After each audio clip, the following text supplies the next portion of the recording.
Hello, sisters. Welcome to She Talks. I'm Sara Avant Stover, a yoga and meditation teacher, best-selling author, and founder of The Way the Happy Woman. And I'm so happy to share that my brand new book, The Book of She, Your Heroine's Journey into the Heart of Feminine Power, is now available wherever books are sold and at thebookofshe.com. To celebrate her arrival throughout the months of October and November, I'll be featuring a special series called She Stories, where we hear the heroines' journeys of 14 inspiring female leaders. I'm so happy you're here, and I hope you enjoyed today's interview. Hello, beautiful women. Welcome home. Welcome to She Talks.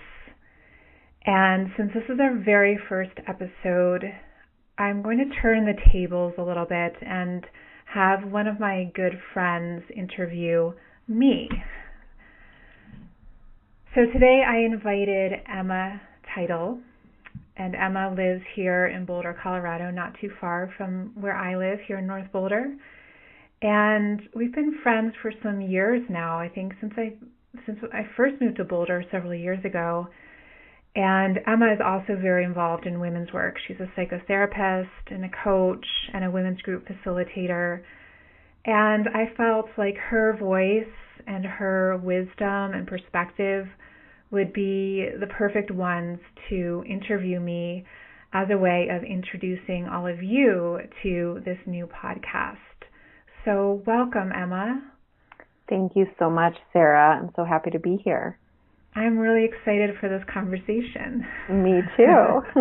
It's been a long time coming. It has been a long time coming. And Emma, before I turn the tables over to you to take the lead, I would love for you just to share how you are today in body, heart, and mind as we're settling in for this conversation. Thank you. So I'm feeling tender today. I feel resilient, but also tender. I've been kind of in community with a number of people who have experienced a lot of losses. And so I'm doing well in my own body and being, but I'm just aware of the fragility of life today. And I'm sitting in my peaceful home office looking at a beautiful painting, and the trees are turning outside my window, and I just feel a lot of gratitude and appreciation for the beauty around me. Thank you. Yeah. So if you feel ready, Sarah, I'm going to check in with you. I know that's something that you do with all of your gatherings at the Way of the Happy Woman. Do you feel ready? I'm ready. Okay. So I'm curious where you are physically just in this moment. In this moment, as I shared with you before we started recording, my voice feels very it doesn't feel strong today. And I think I've had a series of eye surgeries the past couple of weeks to remove some cysts. And so I think that all the energy in my head is just a little bit more vulnerable than it usually is. So I'm just welcoming that and incorporating it into my day. And I'm also sitting in my home office looking at a candle here that I always light before I have interviews. And my dog Amaya is sitting outside the door. Usually she's allowed inside, but not when I'm recording because she often snores.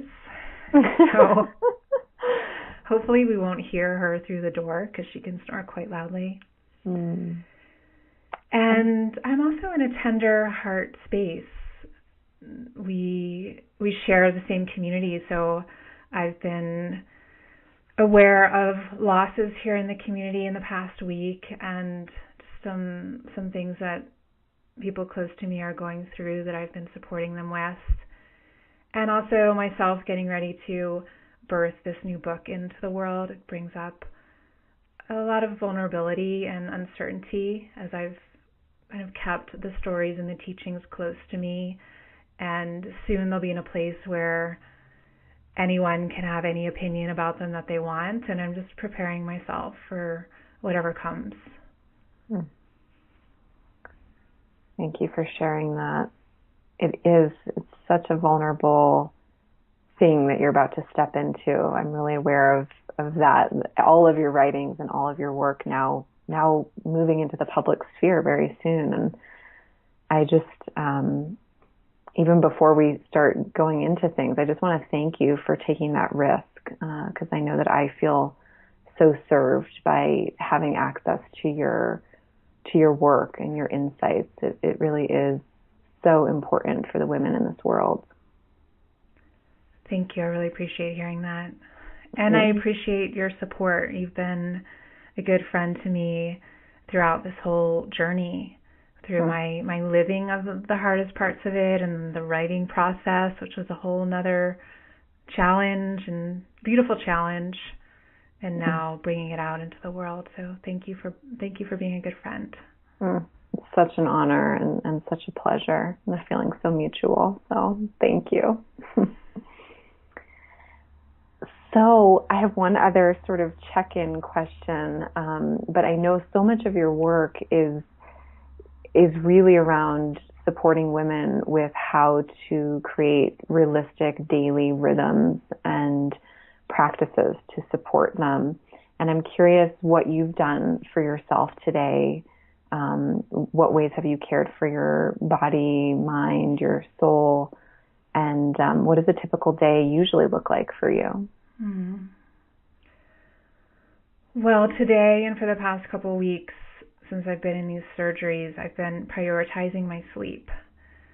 So I've been sleeping a lot because I have to wear an eye patch over whichever eye was just operated on for a week while I'm sleeping. And I notice every morning when I wake up and I take it off that so much healing has happened in the night. So I've been letting myself go to sleep really early, like even at 9 o'clock.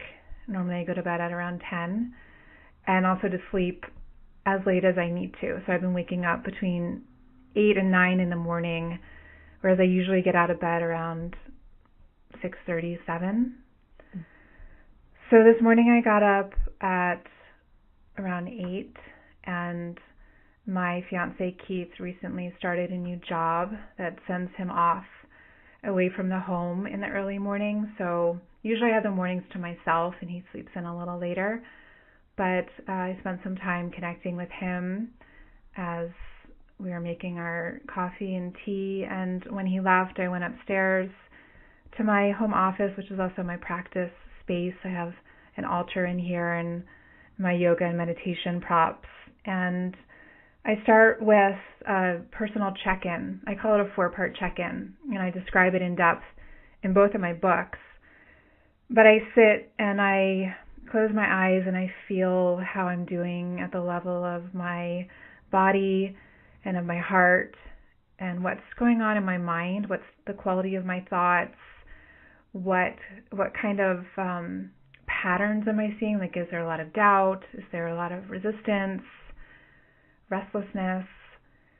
And then I connect with my she, which is a term that I use for my soul, or my deepest intuition. Then I recite out loud a little prayer of my intention in life, which is to be of benefit to all beings and to really honor the preciousness of this life. And then I do some pranayama, which is yogic breathing, to help kind of clear the energy channels and create more brightness in my body and mind. And I do a yin yoga pose to help me come into my body and really just feel from that felt sense how I'm doing. I'm just going in a deeper layer. And I sat in meditation for half an hour. And then I did a longer yin yoga and restorative yoga practice, which has been my practice for the past couple weeks while I've been recovering. And while I do that, I often listen to a Dharma talk. So this morning I was listening to a talk on happiness by Pema Chodron. And then I went down and I made my breakfast. I usually have some sort of a liquid breakfast when it's warm outside, and walk my dog around the block and come in, light my candle, and sit down to work. And that's my mornings, and it can last anywhere. This morning, since I slept in, I had about an hour and 15 minutes. Ideally, I take about 2.5 hours. Wow. Thank you for sharing that. I noticed just as you're talking how it's almost like a transmission experience as you're sharing, even just kind of the structures, the rhythms of your daily life. But I can feel how much you live this path that you also teach to other women. So it's even just nourishing to hear about how you spend your morning. Yeah, and I feel I've built up to this practice. It didn't come easily at first, but over the years, I just layer in more pieces. Yeah. And it's very adaptive that's why I do that 4-part check-in, to really see, what do I need this morning? Yeah, that's beautiful. I'm curious, Sara, I know just because I know you personally, that you started on this path as a very young woman in your early 20s, I believe. And I'm just curious, what were the precipitating events or experiences or feelings that led you to this kind of work and contemplative lifestyle? Sure. I've always had a very introspective nature. As a young girl, I would always write in my journal. I would pray, spend a lot of time alone in nature. I was also a dancer. I would express myself through my body, and I would read a lot and just observe and think about life. And as I got into my mid to late teens, my parents were going through a really challenging divorce, and I was facing just a lot of new identity challenges as I was becoming a young woman. And I became, as many young women do, I became anorexic and bulimic. And I went off to college. I went to Barnard College, Columbia University's all-women's college in New York City. And living in New York City as in my late teens and early 20s was very challenging. It's not, as you can imagine, it's not a very nurturing place. And I feel that while I got a wonderful education there, I feel like that started to make things worse, the New York City environment, and simply because I was just more isolated. And my eating disorders got worse. I was exercising way more than I should have been. I was running at least 5 miles a day, and often also doing a yoga practice. Luckily, I started yoga then, but it was still a very challenging, rigorous, aggressive practice. And right before my graduation, I went to the gynecologist for a routine checkup and found out that I had the advanced stages of pre-cervical cancer, which many of us women know as cervical dysplasia. And that if I didn't start bringing it down a level, that it would become cervical cancer. So that was very devastating, a total shock. I bet, yeah. Because I realized for the first time that I wasn't immortal, that I couldn't just keep pushing myself, keep running from my feelings and expect to be okay. So serendipity, right after that, I met someone who offered me a job to go teach in Thailand, to teach at an international school. And I said yes. And I moved to Thailand 2 months later, and I ended up living there for 9 years. It was there that I met a lot of really wonderful healers who started to teach me how to really take care of my body, to honor my cycles as a woman, to learn how to meditate. I started going on meditation retreats. I started really learning how to cook nourishing foods for myself, how to adapt my yoga practice to heal my body as a woman. And as I started to do that and I started to heal, then I began to teach in Thailand and then to travel around the world teaching, and gradually just built up this body of work that is now called The Way of the Happy Woman, that all originally started as my inquiry into how to be a truly healthy, happy woman in the world today. And by happiness, I want to say I don't mean like a sugary, sweet cheerfulness. Yeah, the rainbows and sunshine only. It's not a fakery. It's the deeper contentment in the Buddhist sense of being willing to be intimate with whatever is arising. Pleasure and pain, gain and loss. Beautiful. Yeah, and it's just, as I listen to all the parts of your story, again, I just feel so struck by how what you teach is what you lived and experienced through your own body, and also what you continue to.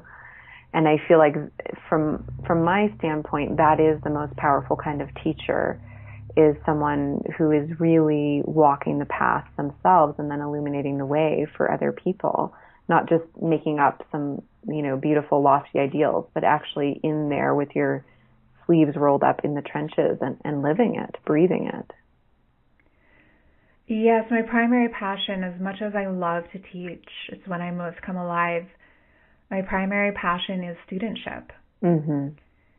I love being a student. I love to learn. And it's such a blessing that I can take the things that I learn and then share them with other people, and then keep learning, and then keep sharing. Oh, I love that. And I resonate with that so much. I love being a student, and then how learning just, you spin it into gold and offer it back out, and it's just this cycle that doesn't end. Yes. So I'm curious to talk a little bit about The Way of the Happy Woman, both, your larger body of work, but also I read your first book, The Way of the Happy Woman. I loved it. And I know that a lot of women who are probably listening to this interview are interested in writing and publishing their own books. And so I'm curious if you could share with us both about the Book of She, your book coming out October 1st, and your first book, The Way of the Happy Woman. How did you go about getting these books published and writing your proposal, and what can you share with us about that? I had dreamt, even as a little girl, to be an author. And I always knew that I wanted to publish with a publishing house rather than to self-publish. So from a very early age, I started to build what is called the platform. And I was always a voracious writer. In college at Barnard, I was a writing fellow, which meant I would get attached to different courses and help other students to write their papers. I would work in the writing center and tutor people with their writing when they came in. I concentrated in writing as part of my dual major in college and worked with the school paper. And when I moved to Thailand, in addition to teaching yoga there, I also began freelance writing for magazines in the U.S. So I wrote for Yoga Journal and some other health and spirituality publications that are no longer in print. And I wrote for them a lot, and I built up an audience, I built up a portfolio, and from there I was then able to build a website, and I started sending out I think at that time it was just a seasonal newsletter, and now it's a monthly newsletter. I've been sending that out for over 10 years now, and just gradually just kept building this worldwide community. Whenever I would go teach somewhere, whether it was in China or in Sweden or New York, I would bring along a sign-up sheet and have women write down their name and email, and then I'd go home and I'd enter it into my newsletter and just gradually just add in one woman at a time. Mm-hmm. Now it's a lot more automated, thankfully. I'm so appreciating hearing about this, because I think so often as women, when we have big dreams, it can be easy to just, like, oh, I just want that. I just want the published book or the huge platform. And it's so important to hear the stories of where something began. And also I feel like it gives hope and faith to all of us that if we just start kind of with baby steps, that ultimately we can fulfill our visions. Definitely. And it was when I moved to Boulder 7 years ago from Thailand that I really said, okay, now I'm going to write the book. So that was when I started the website, The Way of the Happy Woman. Before then it was called For Mermaids. And I started blogging and offering programs with that name and really consolidating the body of work that I had developed over my years in Thailand. And then I joined a women's kind of mastermind group here in Boulder. It was called Ladies Who Launch. And I set the intention that I'm going to write my book proposal. And to help me with that, I hired a coach who set deadlines and held me accountable, gave me feedback, and she coached me through the process. And I started to send it out. And I got a lot of rejections, but I got two acceptance letters. And one of them is my current publisher. So I decided to go with them and sign the contract for my first book, which was a whole nother process, hiring someone to help me decipher the contract and to stand up for my rights as an author and to negotiate the contract. And then I settled in to write the book. And the second book was much easier. I didn't have to write a proposal because I had a relationship with them. Mm-hmm. So basically I just shared my idea and I got started. Wow. So, wow. And I'm just struck by, I almost imagine The Way of the Happy Woman, your first book, and then the book of She as sisters. I don't know if that resonates for you at all. They are sisters. They are sisters. Yeah, and I'm like, tell us about her. Tell us about the book of She.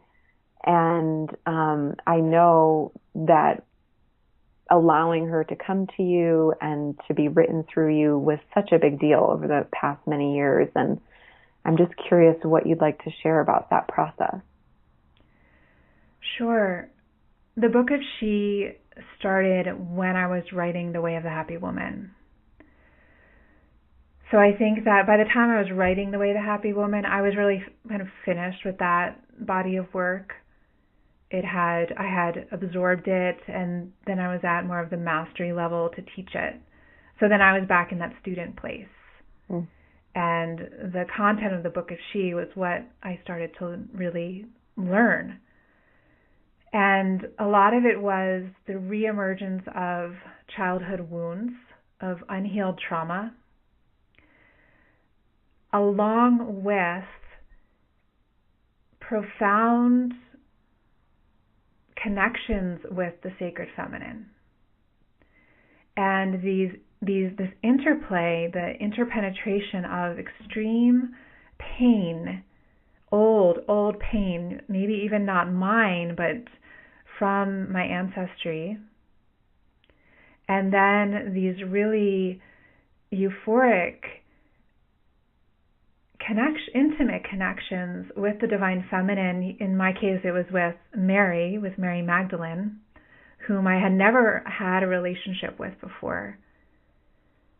They started to escalate and really dismantle my identity to the point that I thought I was going crazy. I thought my life just felt like it was unraveling thread by thread at an ever-increasing velocity. So really every corner of my life became dismantled. And in the midst of that, I was still having to function to bring my book into the world and to keep food on my table, to keep paying the bills, and to keep showing up for the women who were needing support as well.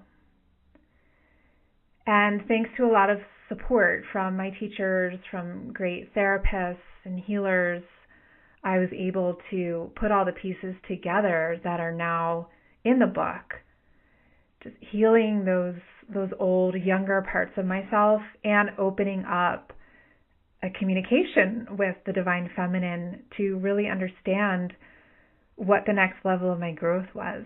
What was my path forward now as a woman?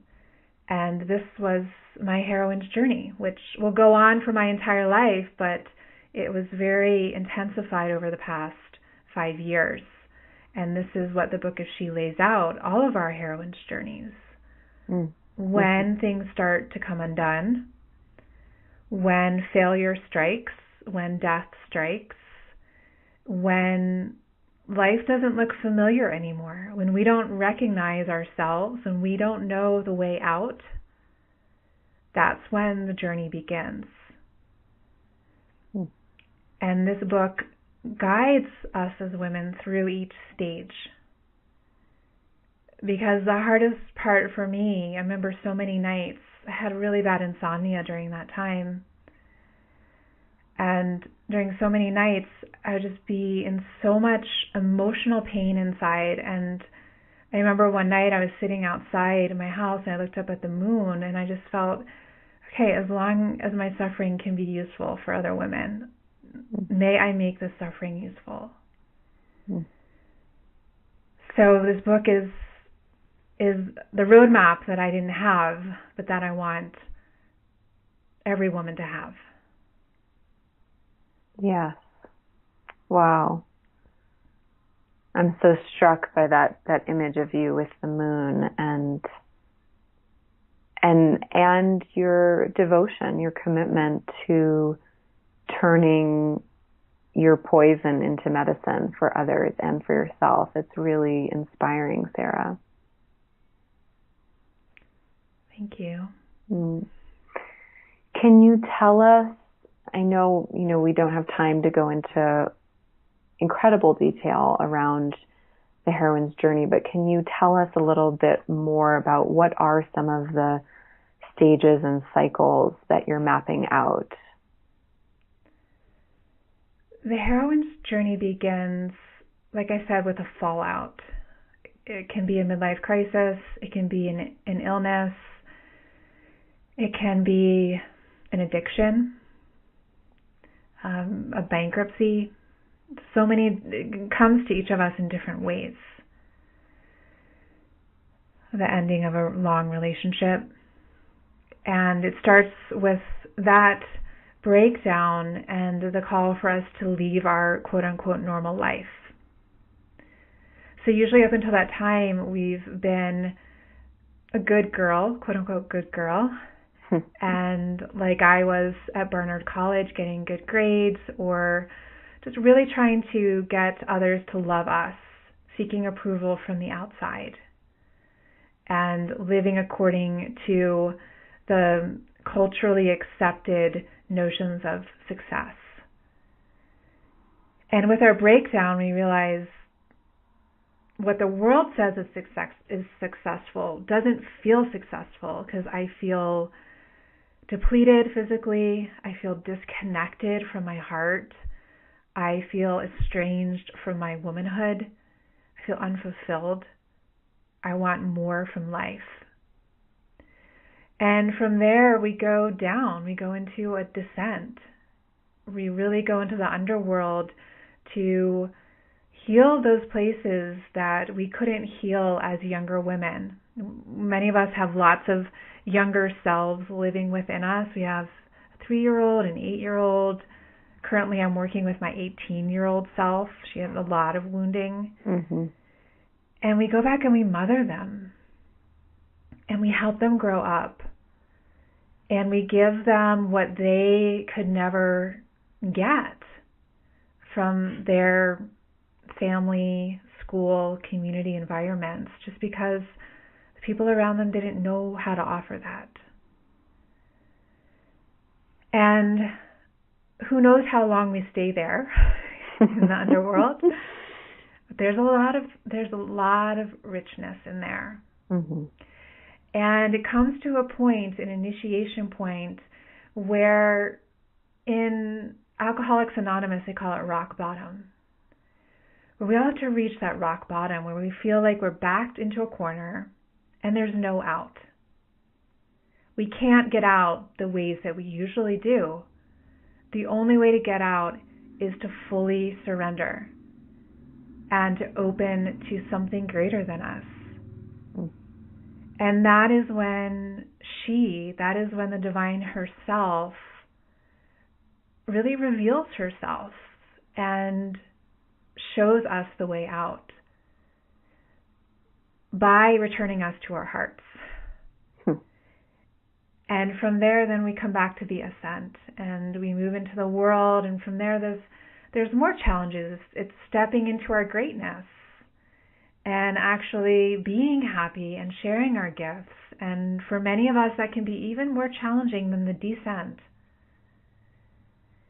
Yeah. And then we come to the homecoming, which is just really stepping back and recollecting, what did I learn and how can I be of service? So these are the general stages, first outlined by Joseph Campbell in his Heroines Journey, adapted now for us as modern women. I felt that now, since so many more women are stepping into leadership than ever before, many women are breadwinners for their families for the first time. We need a different archetype for feminine power, for feminine leadership, even if it's just being the leader in your home or in your PTA. And it's really an archetype that brings together many different archetypes. So we can be a mother, we can be nurturing, but we can be sensual, we can be wild, we can be fierce. It doesn't have to be either or. Beautifully said. Yeah, I feel like it's crucial at this time, because so many of us have been locked into one way of being. I know for myself, I can really resonate with the good girl archetype as well. And to free all of that, so much more becomes possible when we become more adaptable and more unburdened, unbridled as women. Yes. So I loved your book so much, just through and through. It felt so easy to read and just flowed, and I was gripped to it. It was beautifully done. And one of the things that I loved the most was how you wove your own personal story and the vignettes that you included there, as well as your psychological understanding and your spiritual understanding and really tangible, practical practices for women. And I'm so curious, how did you do it? How were you able to weave all of these worlds? And what was that creative process like for you? The creative process was really messy and really magical. Mm-hmm. And the organization of it actually didn't come to me until 6 months ago. For 2 years, I was struggling with how to organize it. And I'm trying to figure out how to best say this, but I share the story in the book that I went on a retreat up in the mountains here in Colorado, a solo retreat in a cabin. And at that retreat, I brought all my books on women's spirituality, all my journals from many, many years back. And I was just taking notes and gathering my ideas. And one night before bed, I was sitting on my bed doing a short meditation before I turned out the lights. And I had a transmission from Mary where in an instant I felt like I was impregnated with the book. where it was implanted in my heart, and my senses understood. My heart understood, my body understood, my mind understood. But then I knew everything I needed to include and all the different twists and turns. But then translating that into the written word took me, I think it was about 1.5 years after that until I finished. So the first draft was twice as long as it should have been. And it was all about me because I needed to get it all out. There were tons of stories, and also there were tons of quotes from other people. Mm-hmm. So my editor basically said, you need to rewrite this, and you need to pare it way down. You need to cut out a lot of these quotes, a lot of these stories, and make it now about the reader. So the second draft, once I got clear then on the organization, and I was able to, once I had written that for myself, then I was able to turn it around and write it for all of you. And then it just started to flow, and I started to find the voice, more of the teaching voice that is in there now. And it's really written in the way that I teach, when we're in person. It's, I always share personal stories. I always draw in other people's work that I'm constantly influenced by. And then I always have experiential practices. And I think that the combination of those three things, plus transmission, experience, information, stories, really is the recipe for powerful teachings. I love having that background about the process because, the book that I read is so cohesive and flows, and I love hearing a taste of what she was like, prior and along the way up until the final product. Thank you for sharing that. Yeah, and I just want to add that I was really devastated after my editor rejected the first draft, pretty much. Yeah, I bet. And I had to take several months off, which was really risky. And now I'm so glad that I did. I took several months off, just completely away from the book. And then when I went back to it, I just had that new perspective. So my advice to anyone with their creative process is to really trust it and really listen to it. And it will show you what you need. It might not be what you expect or what you want, but it knows what it's doing more than you do. It's exactly what I need to hear right now. I'm working on a major piece of writing, and I'm going to definitely draw on that support. Please do. So I have another question coming to me, which is, and you briefly mentioned this at the beginning, but what is it like for you to know that in a matter of a couple of weeks here, some of your most personal and intimate experiences, both on the psychological and the spiritual levels, are now going to be in the hands of the public? How is that for you? It makes me feel sick to my stomach. Yeah. And I was recently listening to an interview with Brené Brown. Mm-hmm. I think it was on the Tim Ferriss podcast. And she said, if I don't feel sick after I give a talk, then I know it wasn't any good. Wow. And I've noticed the same thing myself. If I don't feel like my guts are all in a knot and like I can't face the world, then I know that I didn't really give myself fully. Yeah. And that doesn't mean that I share all the dirty details of my life, because I don't. I share what is vulnerable that will be useful to inspire others. Mm-hmm. So I know that some people will really criticize this, and maybe they won't understand it, and I know others will love it.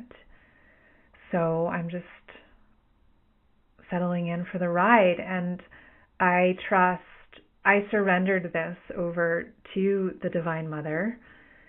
She brought this book through me, and I trust that she'll take care of me.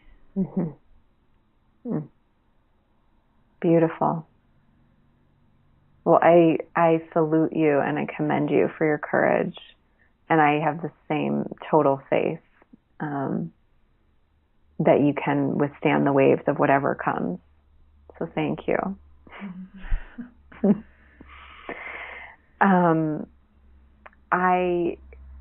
If you're comfortable getting a little personal, speaking of personal, I want to bring up Keith, your wonderful fiance, because I know you guys have been together for 5 years. I know he's been totally instrumental in your process and also in the birthing of this book. And that you met him, I read in your book, the day after your Heroines Journey fully began, after your visitation from Mary Magdalene. And I'm curious if you could just speak to how intimate relationship fits into this whole picture of the Heroine's journey and women's spirituality. Like, where does romantic, sexual life partnership fit in? I have to take a breath. It's a really big, important question. One that I'm still learning about. I'll always be learning about it. I feel that my relationship with Keith is one of my greatest teachers. He's my most powerful mirror. And as I was finishing the book, and when I realized that I met him the day after this all began, I understood that the only reason why my heroine's journey could begin was because I wasn't trying to do it myself. Mm. I was willing to be seen in my dirtiest, darkest moments, in moments when in the past no one had ever seen me like that, fully on my knees, and that I was still loved. Mm. Not only was that I still loved, but I was loved even more. And I let myself be held. I let myself be carried through the hardest moments. I surrendered. And I learned how to really be intimate with another human being for the first time in my life. And both Keith and I have similar upbringings. We both grew up to be really warriors in our own way, and to really be strong individualists and to take care of ourselves. We both started taking care of ourselves at a really young age. So we had a lot of armoring to keep other people from coming in. Mm-hmm. So when we could meet each other in that sameness of our wounding and our armoring, and slowly help each other take it off, then for both of us, there's been a new aliveness and a new sense of security and possibility in the world. To see that the more deeply we're anchored to each other, the more we can take risks in life, because we know that someone has our back. And also, the heroine's journey is not about creating a matriarchy, because we don't need the opposite of a patriarchy. Yeah. We need an integrated world of the sacred marriage between divine feminine and divine masculine within ourselves and between each other. You know, whether that's between the male and female, or, you know, any genders coming together, but we all have these polarities.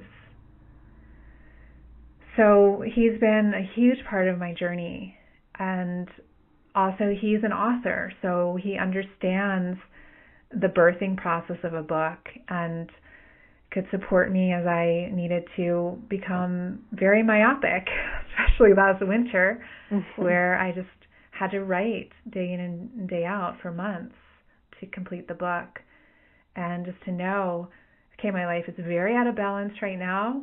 We're not very romantic, but that he has my back and he's supporting me, and vice versa. Thank you for sharing that. And it feels so important, especially this point around, the balance and the working together, because I think so often as women, we step on the path of female empowerment and women's empowerment, then there's totally that stage of wanting to reject the masculine. And I know you write about that in your book, which is so important. And I just love hearing about how you and Keith, on a personal level, are working these energies and supporting one another into greater wholeness and contribution in the world. It's really beautiful and inspiring. And I wanted to add, which I know that you can relate to from your own relationship, Emma, is that a huge thing that's really important in this is that Keith does his own inner work too. Mm-hmm. That he has been in a men's group for several years, that he's a Zen priest, he's a Kung Fu master, so he has his own embodiment and contemplative practices and his own commitment to awakening and his own purpose in the world of writing books. Mm-hmm. So he knows who he is, and he has the tools to face his inner demons as well. So we're partners in that sense too. Mm-hmm. We're not expecting the other one to fix us. Oh, so awesome. And so essential. Wow. So I'm curious, just for to get on the personal level again, what are some of the ways that you guys do it? Because your lives are so full, jobs, entrepreneurship, writing, practice, health, all of it.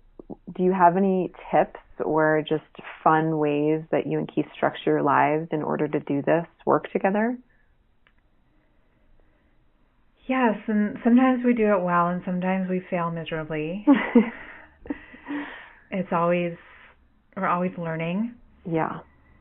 But some things that have helped are, one, we see a really great couples therapist who only works with couples and who really helps us to understand each other at the deepest level so that we can be the only person in the world who knows the other inside and out. So we can read each other's faces and bodies and moods every day and know exactly what we can offer to support and soothe. And that has been hugely transformative for us, just to know, okay, Keith is really upset. I know the thing that's going to help him calm down, mm-hmm. and vice versa. And that has been life-changing for us. We've lived our lives not having anyone ever understanding us at that deep level.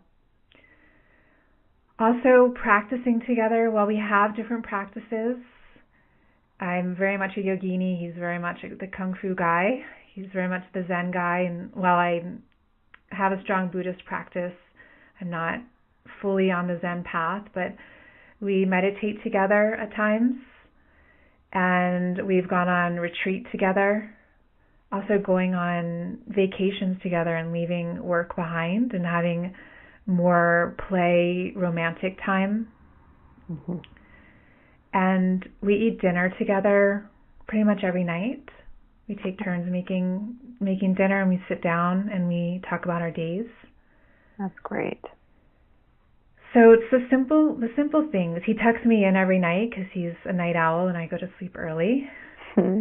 So we have some time in bed where we wind things down, and then some little time in the morning, like I shared at the start of our call, just checking in and wishing each other a good day.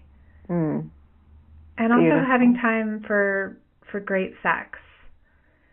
And knowing that there's ups and downs with that, but making it a priority to really connect sexually on a weekly basis. Mm-hmm. Awesome. Thanks for sharing that. Mm-hmm. So I'm aware of our time, and I have a couple of other questions I want to make sure we get in before we wrap up.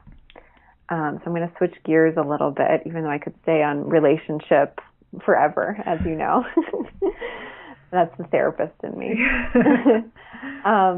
So I want to, just for people who are listening, I want to frame this podcast, because I know this is the first official episode of the podcast. And I want to hear, what is your vision for this podcast and why did you start it? And I know the series is going to be called She Stories. So tell us about it. Well, I wanted to start a podcast since I was working on my first book 5 years ago. I have the old cover image in my photos here on my computer that I designed then, but somehow it just never happened. And so now I'm using this second book as an opportunity to bring this forth. So the podcast She Talks is meant to be a place where women can come and hear teachings that we don't have access to, bridging together Buddhism, yoga, spirituality, relationship, sexuality, our bodies, everything under the sun that has to do with being a woman, especially the things that we don't often talk about, and seeing them within a more empowering and even spiritual light. So many times, as I mentioned, in my morning practice, when I'm doing yin yoga, I listen to a Dharma talk, which is a wisdom teaching in the Buddhist tradition. So many times I think, wow, I just want to hear a Dharma talk about PMS or about self-doubt that I have in sharing my voice. Mm-hmm. But I can't find those anywhere. So I realized, well, I need to be the one who brings those. I need to create the things that I'm wanting and trust that there are other women who want those too. So I will be getting to those types of talks later on, but for these first several weeks, as you mentioned, I'm offering this series called She Stories. And this is in celebration of the release of my new book, the Book of She. So every few days over the next several weeks, I'll release a new interview with a woman that I admire. I've included some of my mentors, colleagues, and inviting them to step forth and share the stories of their heroines' journeys. And this is to give us all more confidence in ourselves and our own life's path, to see, oh, other leaders, women I admire, they struggle with these things too. Because so often we don't see the darker side of leadership, the struggles that we go through as women, when in truth it is those very struggles that makes us leaders. Excellent. I'm so excited to listen to this podcast, because I get so much from listening to inspirational women share their stories, and also just having a contemplative talk to listen to when I walk or hike. So I'm so glad you're creating this. Thank you. Yeah.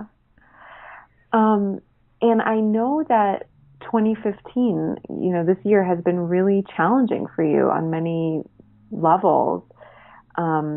You had a really huge blog post where you talked publicly about some of the challenges that you'd been facing, and even announced that you were metaphorically closing your business. And it got a lot of people's attention. And I'm just curious to know, where are you now with the process of how you want to be in the world? What is the way of the happy woman and your body of work going to look like moving forward? Last summer, when I heard from my editor that I needed to rewrite the book, I was also having some health challenges. Keith and I moved into a new home, and I had a really strong allergic reaction to a new bed that we bought from the off-gassing that really just derailed me for a few months. And the combination of those two things forced me to really simplify and step back and look at what I was doing.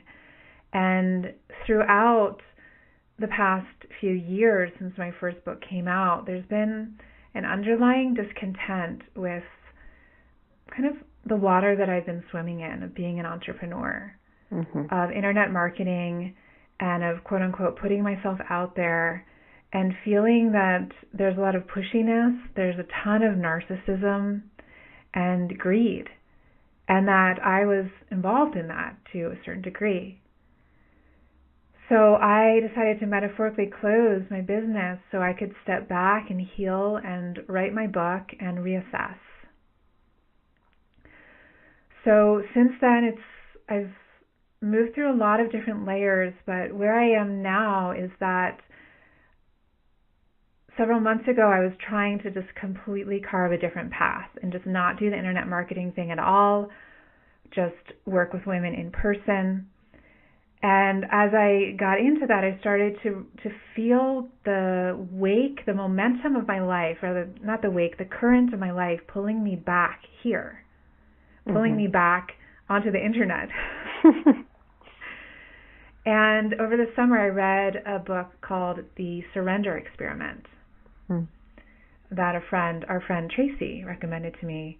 And it really impacted me. And this man, Michael Singer, he turned his whole life into an experiment in surrender and just surrendering to life, letting life be his teacher and not resisting what came his way. So at the end of the summer, I resolved to stop resisting my life and to see what is coming towards me is what I'm meant to be living. That the way of the happy woman is my monastery. It is my spiritual path. And I'm not to turn away from these tried and true methods of connecting with other people and engaging with them and getting them to learn about ideas that are really going to enhance and serve their lives. And that I can be a force of positivity within that, to do it from the deepest intentions, which is to help others awaken to who they truly are. So that's where I am now. It's kind of a complete full circle, almost a year later since I made that announcement, but I'm in a totally different internal place than I was then. Yeah. I respect you so much, Sara, for your integrity and your honesty about this process. I know that it's something that I can struggle with too, particularly in the zone of internet marketing and putting yourself out there and trying to earn a living with one's soul work. And just the way that you've navigated this process is really, really honorable. And I hope that you know and feel that. And it just feels like such a gift for you to stand up and say some of the things that you've shared in the form of written word, and also for you to come back and to know that you're doing that from a place of really that's really rooted in your own integrity and understanding. So I just celebrate you and the process, the journey you've been on with that. Thank you. And to you for being on this path too, and so many listening. The feedback that I got to those blog posts was overwhelming. So it helped me to see that so many of us are needing a different orientation to this. And the more that we can support each other and work together, the stronger that we're going to be. Something else that an inner orientation that I have now is that I'm using this path to rid myself of myself rather than to get more full of myself. Beautiful. So to be that open channel rather than just to, get the world to love me and, feel great and powerful. Yeah. And those aspects of me still live within me. They always will. But again, now I know I need, if those voices act up, I know I need to be their mother and say, okay, you're needing some love here. You're trying to get that from the world, but let me give that to you. What do you need? Beautiful. Yeah, and also not throwing the baby out with the bathwater, so to speak, like allowing these modern tools and technologies to support the deepest path that you're on, which is a spiritual one, which is of allowing the wounds to heal and the ego to be, in the ultimate sense, dissolved, even though we want you keeping your relative ego for sure, because it's so important. Yeah. But really the true integration is incredibly inspiring, and thank you for that. I think that's a message we all need. Yeah, and I realize that those of us born in this time, like, we're really good at technology. Yeah. And the world is going to be more and more online. So I was just embracing my gifts of, wow, I'm really natural at this. Mm-hmm. And I have been since I started my career. So I'm not gonna throw it away, like you say. Yeah. And it's an incredible method for reaching more and more women, and for participating in the massive uplifting of consciousness that's occurring. So I'm glad you're back in the interwebs with us. Yeah. Okay, so I just have one last question, and it is just to know for myself and also for all of us listening, where are you right now in your heroine's journey, your personal heroine's journey, and what's next? Where are you at in terms of your growing edge, and what's the next frontier for you?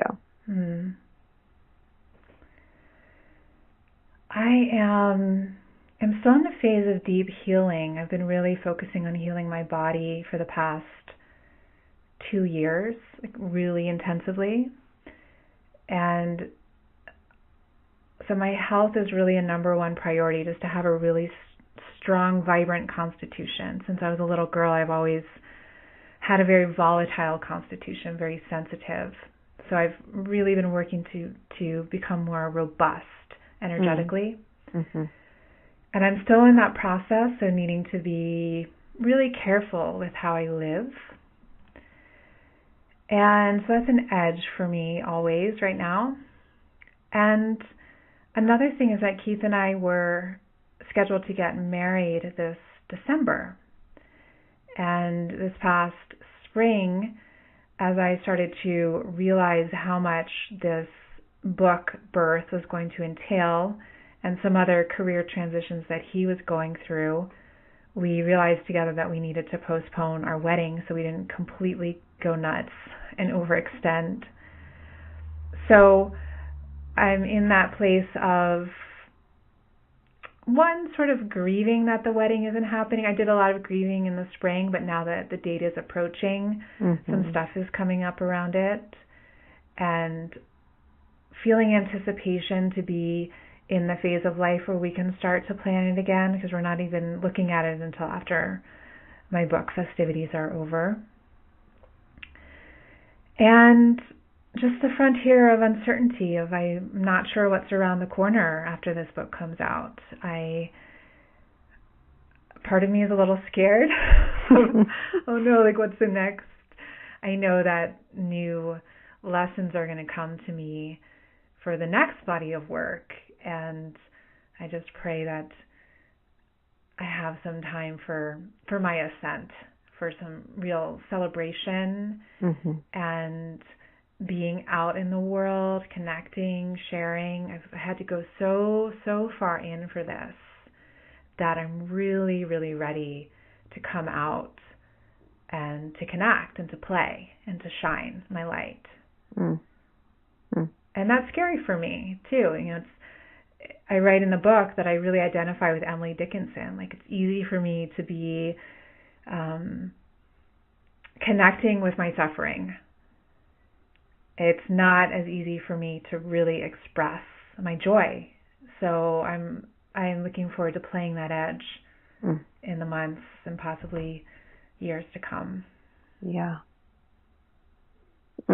Thank you for sharing that. And yeah, one of the things I loved, one of the sections I loved in your book was the part on the golden shadow, and exactly what you're speaking to, the coming out and being as bright and luminous and generous as possible. And I just wish you so much grace and ease with that journey, and really want you to know that I'm welcoming you, and I'm welcoming the book of She, into the world with open arms, and that I know so many other women out there listening and not listening are also welcoming you and her.